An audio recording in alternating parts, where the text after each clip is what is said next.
He was sidetracked. Frankie Edgar beat a really good, really motivated BJ Penn today. So do you think Frankie? What did you think about Gray's? I think Gray looked good too, man. Gray went out, and I hate to say this because I don't want to take anything away from Gray, but I just think Kenny is just one of those guys that chokes in big fights. I love Kenny. I'm not bad-mouthing him or trying to disrespect him. I'm just being honest. You know, every time it's a big fight and there's a lot of things on the line, Kenny Florian's hands are unbelievable.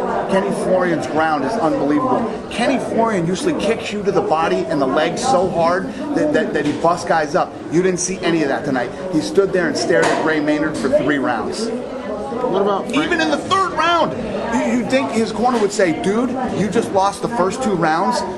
No sense of urgency whatsoever in the 3rd round. He's not going in there saying, I need a knockout or a submission in this round.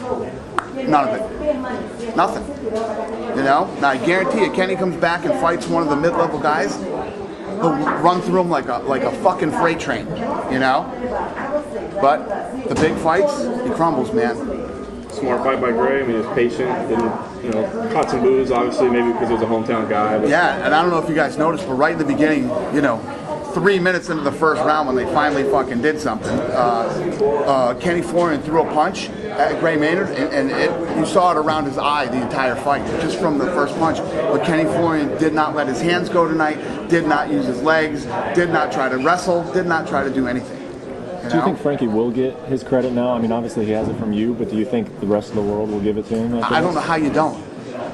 You got to be a complete jackass not to give Frankie Edgar his credit after what he did tonight here. I thought it was a masterpiece, man. He looked unbelievable. He looked unbelievable. And think about BJ Penn throughout his entire career. This is a guy who George St. Pierre hammered for 5 rounds, and the fight's over. The kid doesn't have any marks on his face. Matt Hughes had him in that iron cross and smashing him. The guy's got no marks on his face. Frankie Edgar was hitting him with big right hands, nasty body shots, big kicks to the body.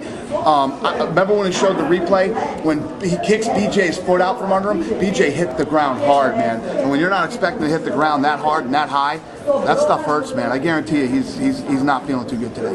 BJ's kind of always had an air of kind of like invincibility to him, you know what I mean? He's kind of had that aura around him, and maybe that's why the people didn't, kind of give Frankie the respect the first time because it was such a close fight, but how much does that mean to Frankie, and what does that do to BJ? Because, this is 2 times in a row. This is supposed to be his division. He was supposed to be the best ever, and now he's lost twice. Yep. Here's the other thing, too. How about all the talk, BJ? You're fighting BJ Penn, man. You've seen what he's done to people and stuff. And he says, you didn't beat me. I was sick. First of all, I was sick, okay? You didn't beat me, and now I'm going to come out, and I don't even care about the belt. All I want to do is punish you. I'm going to beat you down. I'm going to do this and that. Frankie Edgar wasn't afraid of him at all. From the second the bell rang to the last bell, he went right after BJ was in.